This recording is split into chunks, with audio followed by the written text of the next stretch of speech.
Hello and welcome to Lost Love Chronicles. When I woke up in the morning, nothing seemed out of the ordinary except that my wife Debbie wasn't in bed next to me.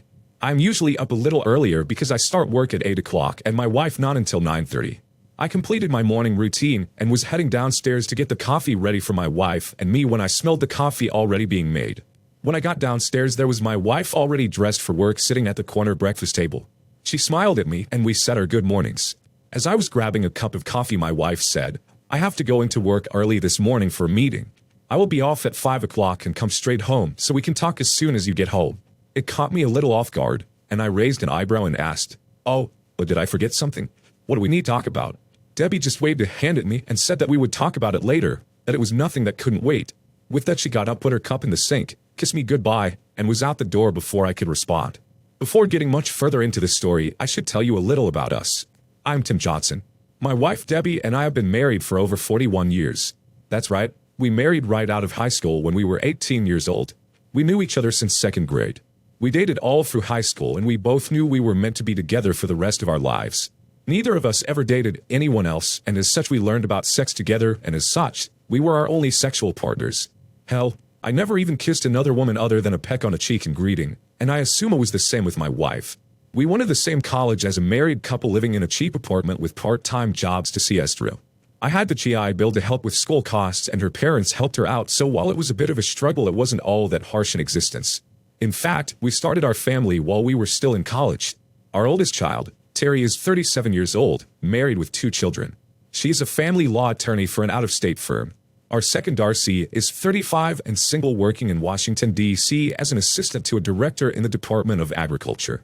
Our baby, Sydney, is 34 and married to a police officer in our hometown.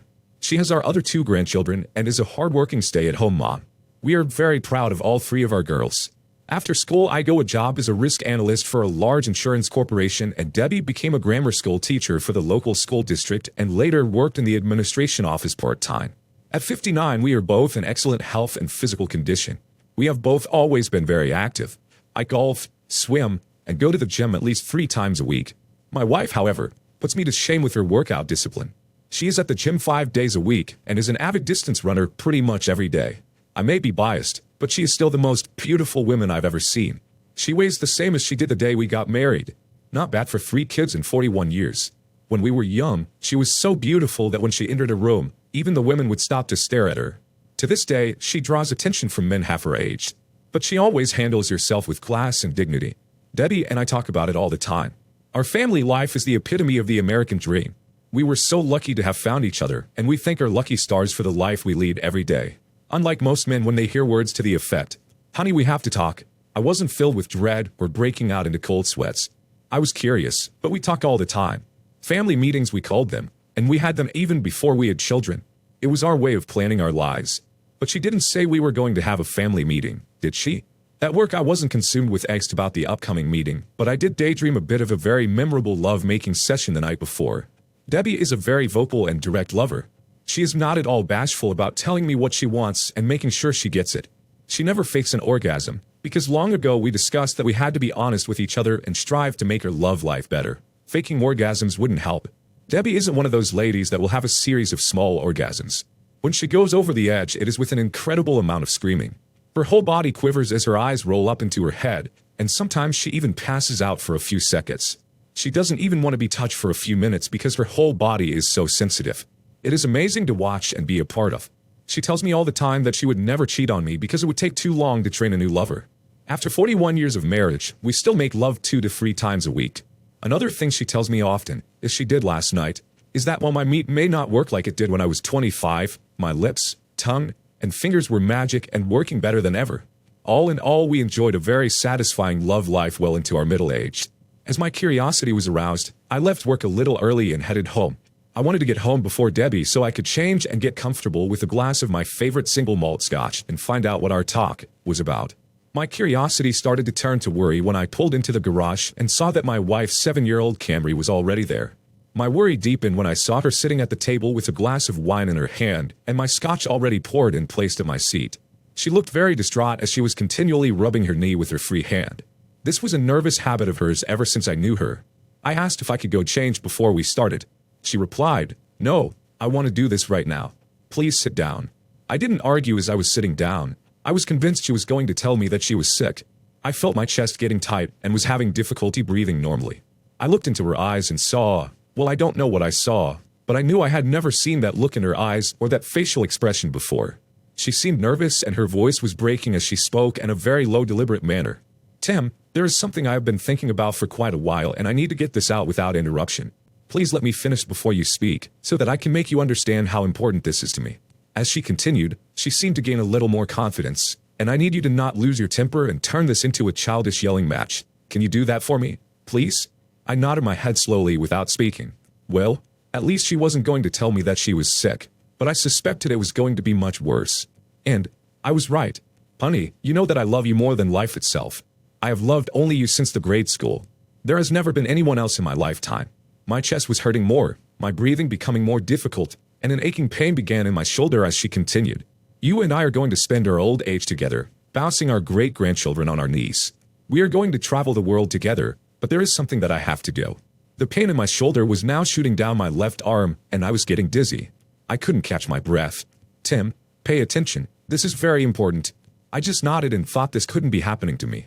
Well, I have been thinking for months about this, and there is something I have to do before I am too old. The room started spinning, and it felt like someone was standing on my chest. I am going to date other men to see what I have been missing all these years. It won't last forever, maybe 6 months, and I will be back to being your loving wife, proving to you every day how deep my love for you is. I started to say something, but nothing would come out of my mouth, then everything went black. Light was creeping in from the darkness trying to break through the haze. I was trying to open my eyes, but my eyelids must have weighed 5 pounds each. I struggled mightily to get them open, and I finally accomplished the task. Where was I? What were those beeping noises? How come I can't move? My throat was very sore. What is my name? I must be in the hospital. What happened to me? All these thoughts were rushing through my head when I remembered that I was Tim Johnson, and I was in a hospital because my wife tried to kill me. Why did she try to kill me? My brain was working a little better. I was at the kitchen table. She was talking. Then I remembered the conversation. It wasn't really a conversation, it was her telling me something. Telling me that she was going to kill me.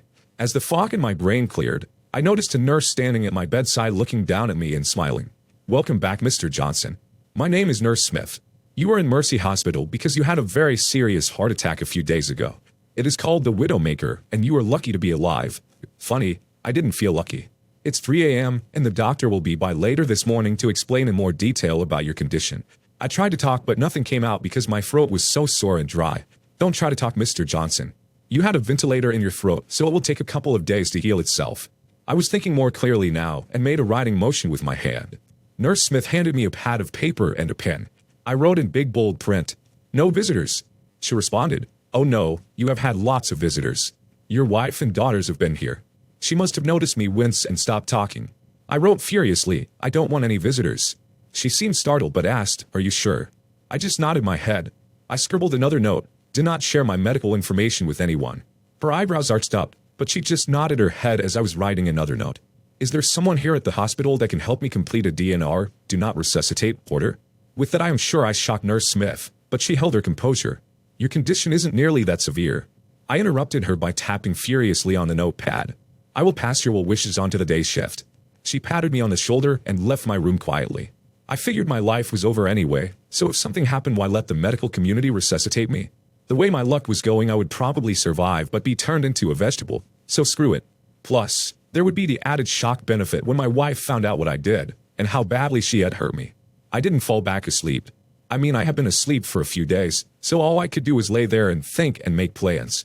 I said I did risk analysis for an insurance company, but really my job was to help my company's clients do risk analysis for their organizations. It was a service my company offered and many clients took advantage of it. I had done it for a number of years and was good at it, and got paid accordingly. In my experience, all companies are afraid of something, but my job was to make sure they were afraid of the right things and offer solutions to mitigate those threats. There is a process involved in accomplishing that analysis, so I decided to adopt the same strategy to solve my problem. You know the problem of why my wife would want to kill me. I know my wife didn't really try to kill me with her statement, but she damn near accomplished it. The actions I had just taken would buy me time, and time is what I needed to figure this out. As I lay there in bed waiting for dawn to break, I began the process of analyzing my situation. I am one of those weird people that when I think, I have a conversation with myself, and this was no different. Okay, Tim, you bought yourself some time, now let's think about the real issues here. It really wasn't all that unusual for my wife to talk very directly and succinctly. So, she wasn't trying to shock me with her statements. It was just how she approached things her whole life. What did she say? She had thought about it for months. Was there anything I should have noticed? Changes in her behavior? Had she been giving me verbal hints that I had missed? Could she have already been cheating on me? The answer is no to all of those. Debbie isn't flighty or prone to acting spur of the moment. While she is deliberate, once she formulates a course of action, she doesn't hesitate or waffle. She goes for after it.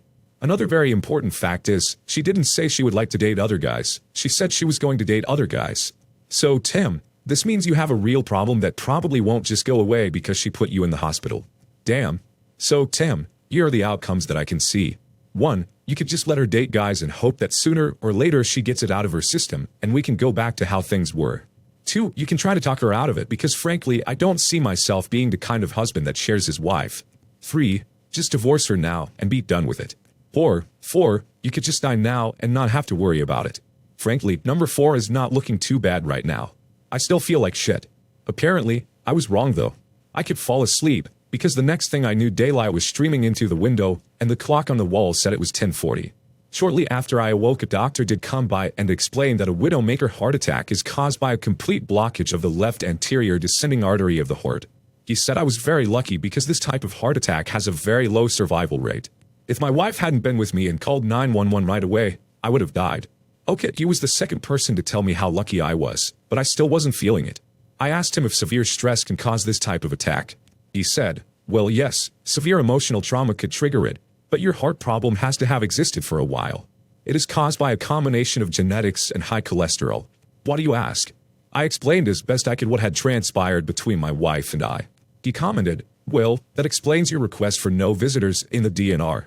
Mr. Johnson, you will be in here for a few more days, but you are going to need lots of rest and quiet during your recovery period, which will take some time. We were able to put a stent in instead of doing a bypass, so that should shorten your recovery time. I can't help you with your personal problems, but I strongly recommend that you see a counselor to help you with your issues once you are on the road to recovery. Believe it or not, one of the most frequent side effects of a heart attack like this is depression, and it's obvious to me with your relationship issues you will be a high risk. With that, he left the room. No goodbye. Nothing. I don't blame him. Doctors don't usually like to get personal with patients. Just give them pills or operate on them, then get out. Then another doctor who told me she was the hospitalist and went over all the drugs I was going to need for the next year or so. It was a damn pharmacy list. Yep, solution 4 was looking better all the time. Shortly after the hospitalist left, I heard a commotion in the hallway. The commotion was my wife being told that she couldn't see me. After causing quite a scene, she asked about my condition. They actually had to call security and have her forcibly removed when she was told that I specifically said she was not to be told my condition. For the first time since she hit me with her plans, I felt a little better. It's childish, I know, but still it was a small victory. Apparently, the doctor, after having learned of my situation, had ordered a sedative for me. Either that or I was so tired I slept on and off for over 24 hours. When I awoke again, it was the middle of the night and Nurse Smith was standing at my bedside. I'm glad to see you awake, she said with weighted cheerily for me. Can you try speaking a little for me? I was able to speak, although with a little hoarseness, but at least I could talk, thank goodness. She asked if we could talk and I nodded my head yes, but only if she called me Tim. She laughed and said that was fine, and to please call her Beth. She started out by saying she had been updated on my situation and understood more about why I had set up the no visitor policy, but was still concerned about the DNR request. I told her to forget the DNR. I didn't really want to die, and that I knew that sooner or later I would have to talk with my wife. But I certainly didn't want to do that until I had recovered sufficiently. Beth then told me that she understood, but that she had to kick my wife and all 3 girls off the ward shortly before I woke up. She told me what I already knew. That I would have to talk with my wife at some point, but given the circumstance, maybe I could talk with my daughters. At this point, it struck me how much, if anything, did my daughters know about what their mother had said to me. The girls were very close to their mother, and it could be that they knew in advance what she was going to say. Probably not, but Debbie was especially close to Darcy. Even though she was in Washington, D.C., they talked just about every day on the phone, so maybe Darcy was aware. Maybe Debbie had told the girls the truth after what happened to me. At any rate, I agreed with Beth that I should talk to the girls, especially because the older ones had traveled a great distance to be near me. Beth said that she would contact them and have them return to speak with me, but only one at a time. I told her in no uncertain terms, though I wasn't going to talk with my wife, and she understood. I thought it interesting that the girls were back outside my room within 5 minutes. Apparently, Beth had only kicked them to the waiting room. I'm pretty sure the fix was in, but I did want to see my girls, so what the heck? I did talk with each of my daughters that evening, but told them I didn't want to talk about their mother. I wanted them to know how glad I was to see them, and that I loved them very much. I had tears in my eyes and became quite emotional when I finally realized how close I had come to never seeing them again. Sydney did manage to sneak in that Debbie had told all three of them that she blamed herself for what happened to me, but with no specifics. I didn't argue the point with Sydney, and I know she found that interesting. She also mentioned that Debbie promised to sit down with them tomorrow and explain further. Terry and Darcy did tell me that they would be taking extended time off to help with my recovery. I was overwhelmed with emotion, and Beth had to put an end to the visit. After the visits with my daughters, I knew that no matter what happened with Debbie, life would go on. My life was going to be more complicated, but it wasn't going to end. I just needed to decide what to do about my relationship with my wife. Was there even a point in talking to her about it? Even if she scrapped her dating plans, could I still live with her? I needed to answer that question before talking with her. Maybe the girls could help me with the decision. If Sydney was right, Debbie would have filled them in on what precipitated my heart attack, so their perspective might help me. Cheating doesn't just affect the couple's relationship, it affects the whole family. A very interesting development was that my wife and daughters decided that when released from the hospital, I would stay at our house while my wife would move in with Sydney's family into their guest room. Terry and Darcy would alternate providing what care I would need for a few weeks. The doctors were confident that I would be back to normal activities within 5 to 6 weeks. I was content with the arrangements, but thought it very odd that the first 2 weeks I was home, my wife never made a single attempt to contact me. Not even a text message. Perhaps the girls read her the riot act and told her to back off. Or could she be using the opportunity to go out on dates? I just didn't know, but really, I wasn't up to a direct confrontation. I decided to speak with Darcy first, as she had always been closest to her mother and would possibly give me a peek into my wife's state of mind. Darcy and I met alone at the house, and she knew ahead of time that I wanted to talk about the incident with her. I, like my wife, I'm a pretty direct person, so as soon as Darcy walked into the room, I blurted out, "Darcy, how long have you known about your mother's desire to date other men?" We talked about it some." She mumbled without making eye contact. "How long, Darcy?" I growled. "I'm sorry, Dad. About 3 to 4 months." My blood pressure was rising, and I was losing control already. This wasn't good. I needed to calm down. "I'm sorry, Darcy. I didn't mean to yell at you. I really want your input here. This has hit me really hard. I had no idea your mother wasn't happy with our relationship. It's literally breaking my heart." I tried a little levity to calm myself. "Oh, Dad, she loves you very much, and this doesn't mean anything. She just wants to experience some things before she gets too old. It shouldn't reflect on your relationship at all." "Do you really believe that bullshit?" "I mean, really, Darcy, how can her having sex with other men not mean anything to me? I'm flabbergasted that you can say that. So, your opinion is that I should allow her to have sex with other men, so she can experience more in her life, then return to me as if nothing has happened? Well, maybe not as if anything has happened, but your love for her should be strong enough to get past this. She has devoted her entire life to you, to all of us, and she just wants this for herself. Really, Dad, you're 59 years old, and you have probably slowed down some. It's normal that Mom wants to experience younger men. It's a natural thing for a woman to want to experience." Now there was a shocker. I figured Debbie didn't want to date old men, but hearing that from my daughter really hit home. It was all about sex. While I may have slowed down, I thought I still did pretty good, but I guess I was wrong. Shouldn't her love for me be strong enough that she shouldn't have to date other men to be fulfilled? And what if I have slowed down? That's a reason for her to cheat on me? Don't be silly, Dad. It wouldn't be cheating if you knew about it. That's why she tried to talk to you about it. We went around and around for another 5 to 10 minutes, but really didn't get anywhere. Darcy's opinion was very clear on the subject. I had to end this conversation before I exploded. In an almost childlike voice, Darcy asked, "What are you going to do, Dad?" "I don't know, Darcy. I just don't know. But there isn't any way I can live with your mom sleeping with other men. I'm just not made that way." I knew full well that Debbie would know the particulars of our conversation in short order. We hugged and said our goodbyes. I thought to myself that I hoped Darcy never married, or at least disclosed her beliefs up front to her fiancé. My conversation with Terry was about the exact opposite. She came into the room all charged up and spit out, "I can't believe that old hag is doing this to us." "Well there," I said with my hand up near her face. "That's your mother you're talking about, and she isn't doing it to us. She is doing it to me. Get real, Dad. When someone in the family cheats, it affects us all. So yes, she's cheating on her family." Terry, you said she is, not that she is going to cheat? You really are clueless, aren't you, Dad? She has been going out with men since you were in the hospital. I think she was doing it before you had your heart attack. I don't think she has slept with any of them yet, but she is definitely auditioning them. I suspected that my relationship with Darcy was pretty much over after that revelation. I wouldn't be surprised if she was setting up dates for Debbie. It was odd. I kept waiting for another heart attack or at least a stroke, but it didn't happen. I felt only sadness because at that point I knew my marriage was over. The truth was I wasn't really surprised Debbie did it. She was always headstrong. But why did she call the paramedics when I had the heart attack? It didn't make any sense unless in her own bizarre fashion I guess she did at least like me. All I could do was shake my head. I again wondered if there was really any reason to sit down and talk with her. Terry and I talked for a while longer. Mostly about divorce laws in our state. It really wasn't that complicated in a no-fault state. It was pretty much a 50-50 split of all assets. Terry did say I might want to look into a legal separation if I wasn't sure about divorcing Debbie. I told her I would look into it, but didn't think it mattered really. Terry also told me that while my wife couldn't stop a divorce, she could really drag it out. That caught my attention and decided to seek legal advice as soon as possible. Terry said she would send me some recommendations for lawyers the next day. My conversation with Sydney was pretty much me trying to console her as she couldn't stop crying. Her focus was for me to let Debbie come home.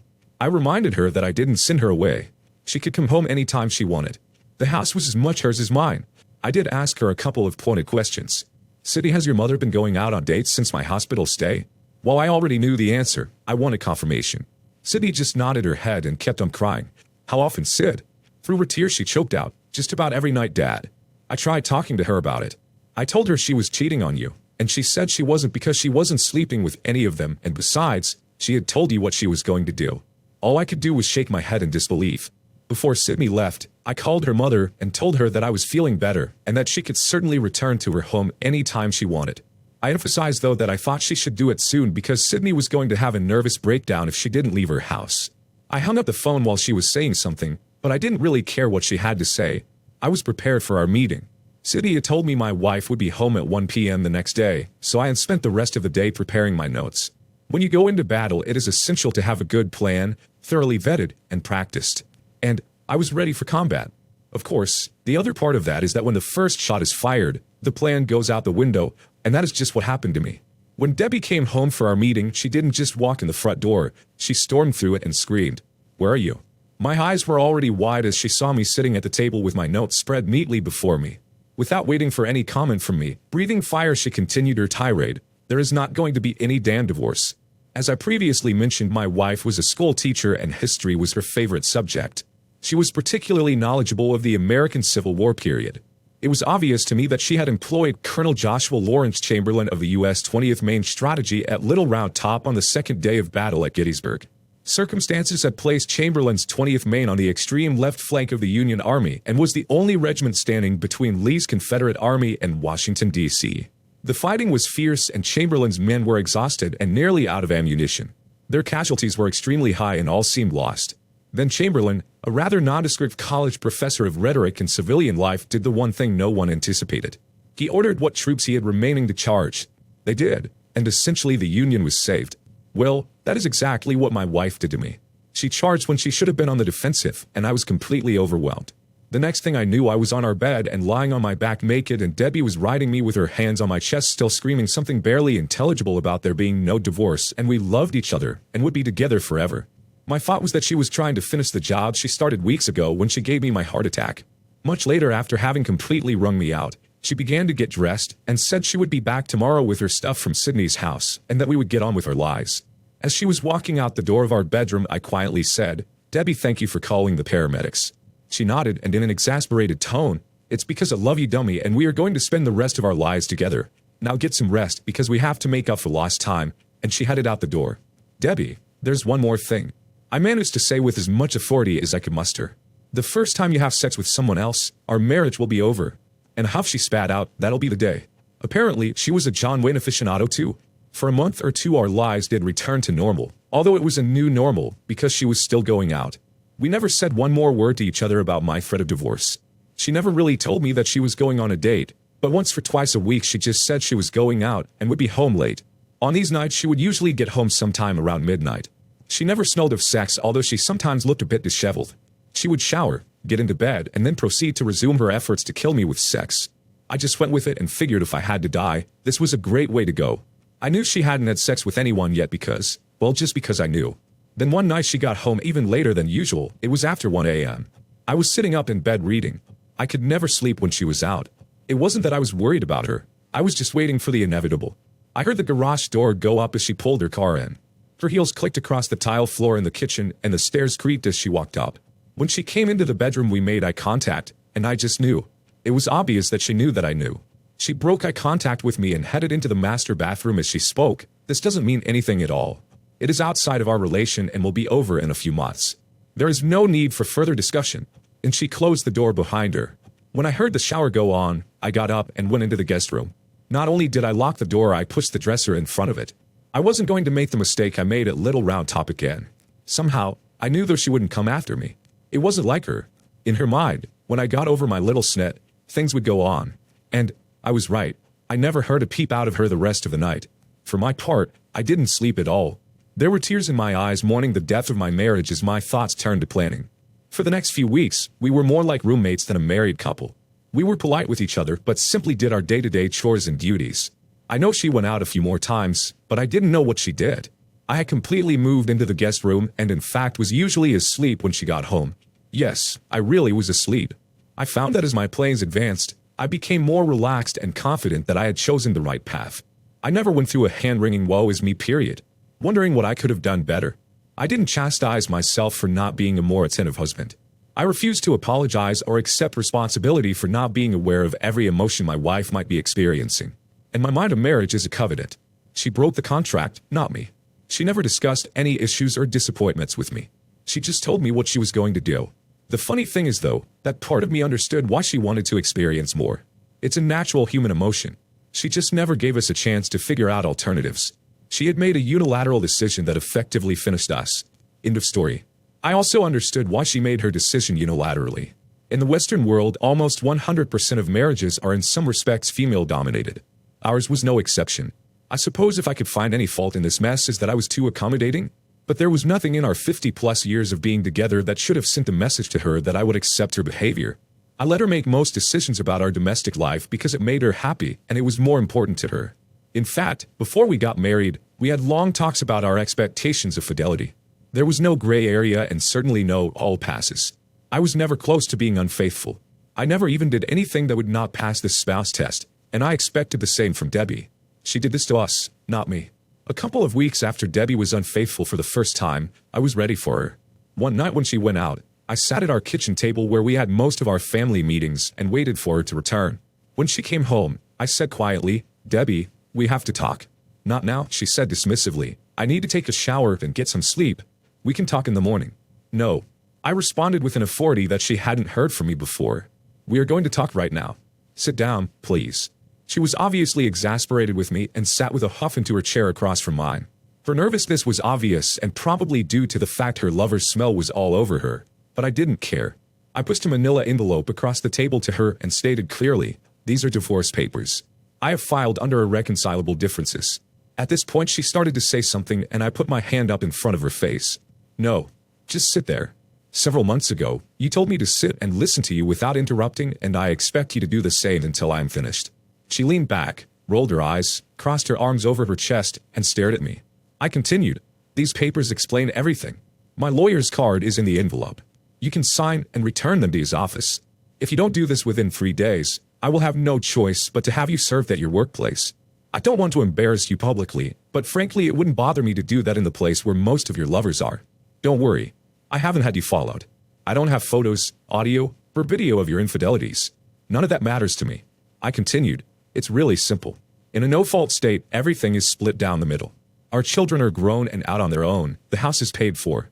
We pay off our joint credit card debt and we move on. Are you finished?" she asked in her most condescending tone. I simply nodded my head. As she stood up, she stated, "Good, we are not getting a divorce. I am tired and I'm going to bed. Good night." The next morning, she wanted to talk. Interestingly, she made a nice breakfast for us, the first time in quite a while. She actually appeared to be quite cheerful as she puttered around the kitchen.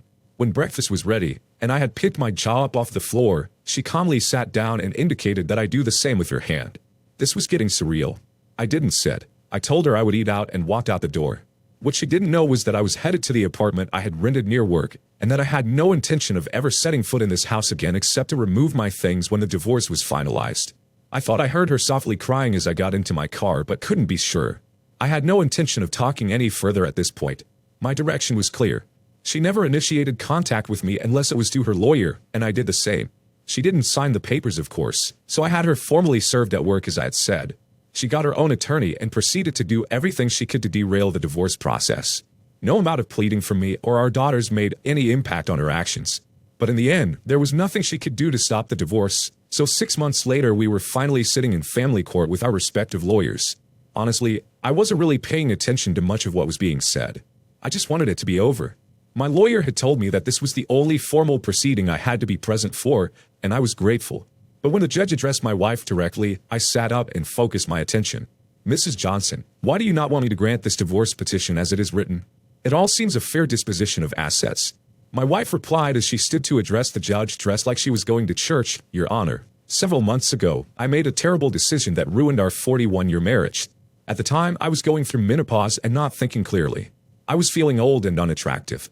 Some younger men at work had been flirting with me and showering me with praise and attention. I sadly and ridiculously thought that my husband would understand and let me have a few months of harmless flings. I was dumbfounded as she continued. He knew I was seeing other men for many months, so I assumed he was okay with it. I know now that I was wrong. I stopped seeing anyone when he hit me with divorce papers. In fact, I have been seeing a therapist several times a week, and she has helped me see how wrong what I was doing was. I know I can't stop him if he insists on getting divorced, but I was hoping that you could order couples counseling for us to try to put our marriage back together. We have been together for over 50 years, and it seems to me that the least my husband could do is agree to go through therapy together before giving up on our marriage. As Debbie was sitting down, she looked over at me with a sly smirk on her face. I thought for sure the judge was going to ask Debbie to marry him. He was so enamored with her speech. This wasn't good at all. I looked pleadingly at my attorney for him to do something when I heard the judge addressing me. Mr. Johnson? Mr. Johnson, are you paying attention? I asked you what you thought about what your wife said. She has made some very compelling arguments. Surely your 50-year relationship is worth trying to salvage. Oh shit. I said to myself. This can't be happening to me. My wife could hardly contain her glee. My attorney was doodling something on his notepad. It looked like he was drawing a big Phillips head screw. I'm so screwed. But then I had an epiphany. I was in combat again, and the first shot had been fired. I responded, Your Honor, may I have a moment to absorb what my wife has said? She really has given me pause to think this through. I would like to talk with my attorney for a moment. The judge responded quite good-naturedly, of course. I think that is wise. Everyone in the courtroom thought they were witnessing a real hallmark moment. I quickly turned to my attorney, who by now had finished his Phillips head screw. What happens if I withdraw my divorce petition right now? Can he still order counseling? My Clarence Darrow-like lawyer turned and stated, No, he can't. The court no longer has any jurisdiction in the matter. One more question, Clarence. Who? That's not important right now. What happens if I just disappear? My wife would have to serve me an order to get a divorce, right? Yes, but it isn't really that simple. She could have a divorce granted for abandonment after 1 year. He replied, Only if my luck changes. I said wistfully and with a heavy sigh. There isn't a law that says I have to live with my wife, is there? My mind was really racing now. No, there isn't, he said in a lawyerly fashion. Then the light bulb went on in his head and he asked, Will I still get paid? Of course, Clarence, of course. I smiled broadly and straightened my tie, brushed my hands to smooth my slacks, and stood up to address the court. Everyone wanted the Hallmark movie ending, so I was going to give it to them, sort of. Your Honor, in light of what my wife has expressed in a most convincing manner, I hereby withdraw my petition for dissolution of marriage immediately. It was bedlam in the courtroom. Not really, there were only about 12 people in there, and it was lunchtime, so those non-involved got up to head to the cafeteria. The judge banged his gavel, granting my request with a big smile and tears in his eyes. My wife and her attorney were both crying happy tears themselves. I was steaming mad, but had plastered what I hoped was a happy face on and walked directly out of the courtroom. I reached my car with my wife hot on my heels, blabbering something about us being happy, blah, blah, blah. I started the car and left her standing in the parking lot wondering what just happened. As I pulled out of the parking lot, I threw my phone into the bushes and drove straight to work, where I immediately went to HR and retired. I realized that I could draw on my 401k because I was 59 and a half years old. I couldn't get Social Security for a few more years. But with my 401 with our other assets, I knew I could make this work. From work, I went to our bank. I did all those things people do when they get divorced right away. Our house was paid for and worth almost $1 million. Everything else we had was about equal to that value, so I was going to take it all and put it into my name only and quit-claim the house to Debbie. My family didn't know where I lived and had only been reaching me through work or my phone, so I had time to finish what I was going to do unimpeded. 2 weeks later, after having set up this meeting with Debbie, I pulled out to her house, technically my wife's house now I guess, and my brand new 38 Georgetown Class A motorhome. My new cheap Wrangler 4x4 was hooked to the tow bar behind it and ready to go. I knocked on the door and I heard Debbie approaching the door from inside. All three of our daughters were there too because I had given them a heads up to be there. I knew there would be trouble and needed them to watch out for Debbie. Honey, you're home. Thank God. We were so worried about you. The girls were already staring at the motorhome and were sharp enough to suspect what was up. Sweetheart, I actually stopped by to say goodbye. What do you mean goodbye? We are going to be together forever, aren't we? We've always been together, dear. It's just that I am going away for a while. But Tim, what about work? I retired, Deb, and I'm going to spend some time traveling the country. But honey, I can't get away from the school district on such short notice. School is in session. I know traveling the country in a motorhome is our dream, but I am simply not able to do that right now. She still didn't get it. My daughters got it though, and they were stunned. They were already burning holes in me with their eyes because they knew I was going to leave them to deal with my basket case of a wife, and they were not happy. We should go inside and talk, Debbie. There is a lot I want to say to you. And I will give you a chance to talk also. We all filed into the kitchen and sat around the table. It made me choke up thinking about all the family meetings we had held at this table. The thought that this would be the last one was almost too much for me to bear.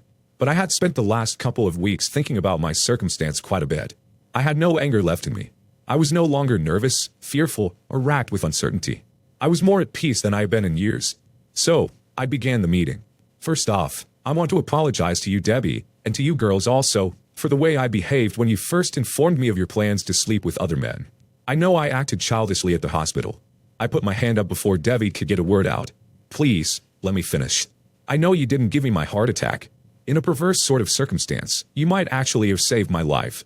The heart attack was going to happen sometime anyway, and because you were right there and called for help immediately, I'm alive and here today. The medical people have assured me of that. So thank you. That really threw her for a loop. I've done a lot of thinking since our court hearing, and I realized something, Debbie. Neither you nor I have ever been on our own. We have been together since elementary school. I think I understand now what your feelings were when you told me what you were going to do. I was focused on the sexual part of your desire when I think you were really saying that you wanted to be alone. You wanted to stand up and take control of your life. Then I realized that I was in the same position as you. Our whole lives, all our plans were done together, and now I want to experience life alone too. I believe that we both need to be apart so we can find out who we are as individuals. At this point, I let her speak because there would have been no stopping her anyhow. But I don't want to be alone. I am never going to give you a divorce. We will be together for the rest of our lives. I messed up so bad when I said those things to you. She managed to say those things to her tears and sniffles, I don't know. She looked like she was going to start hyperventilating. The girls, though teary-eyed, had stayed remarkably calm and quiet throughout. Deb, I accept that you will never give me a divorce. And I no longer want a divorce. It is irrelevant to me. But we are not going to live together any longer. I need to find out who I am outside of us. I slid the quitclaim deed across the table to her. I am giving you the house and have taken most of our other assets, and it pretty much comes out of 50-50 split.